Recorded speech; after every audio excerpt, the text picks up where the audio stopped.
Islamophobia has been defined as a word created by fascists and used by cowards to manipulate morons.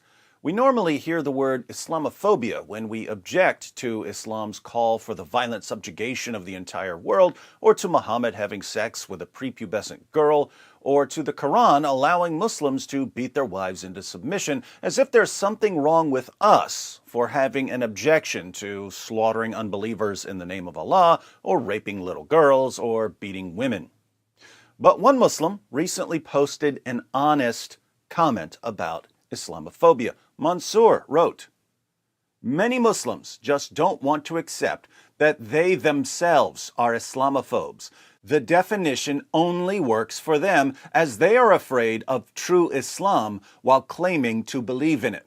Kuffar who are afraid of Islam don't have a phobia, they have every reason to fear Islam." A phobia is an irrational fear, so Islamophobia would be an irrational fear of Islam. But there's nothing irrational about fearing an ideology that calls for violence, oppression, and cruelty. People who don't want to be subjugated are generally rational, not irrational, so it makes no sense to call them Islamophobes. But Muslims who fear the truth about Islam do have an irrational fear. They fear the truth about something that they believe in.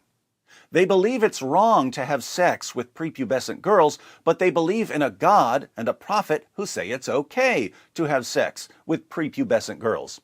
They believe it's wrong to rape female captives, but they believe in a God and a prophet who say it's okay to rape female captives. They believe it's wrong to execute someone for changing religions, but they believe in a God and a prophet who order them to execute people for changing religions. They believe in freedom of religion, but their God and their prophet don't. They believe in freedom of speech, but their God and their prophet don't. They have Christian friends when their God and their prophet tell them not to. In other words, their minds are filled with contradictions.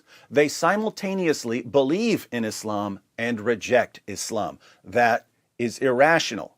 They fear the truth about Islam and how it actually commands them to behave. So they fear something that they supposedly believe.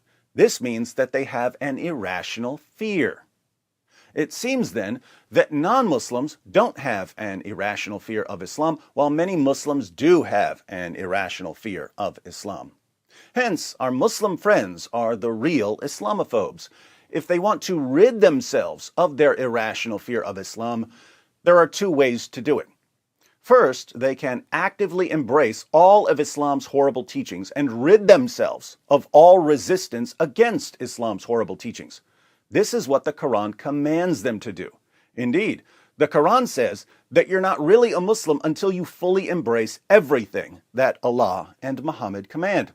Allah declares in Surah 33, verse 36, "It is not for a believer, man or woman, when Allah and His Messenger have decreed a matter, that they should have any option in their decision. And whoever disobeys Allah and His Messenger, he has indeed strayed in a plain error." And in Surah 4, verse 65, we read, "But know, by your Lord, they can have no faith until they make you, O Muhammad, judge in all disputes between them, and find in themselves no resistance against your decisions, and accept them with full submission." So, one way to escape Islamophobia is the Islamic way, believing and doing everything Allah and Muhammad command. The second way a Muslim can escape Islamophobia is by abandoning Islam and becoming an apostate. Apostates may still fear Islam, but it's not an irrational fear, since Muhammad ordered his true followers to execute anyone who leaves Islam.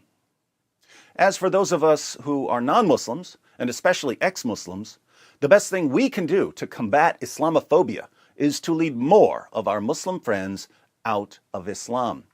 If we lead enough Muslims out of Islam, we can end the plague of Islamophobia. Time for an exodus.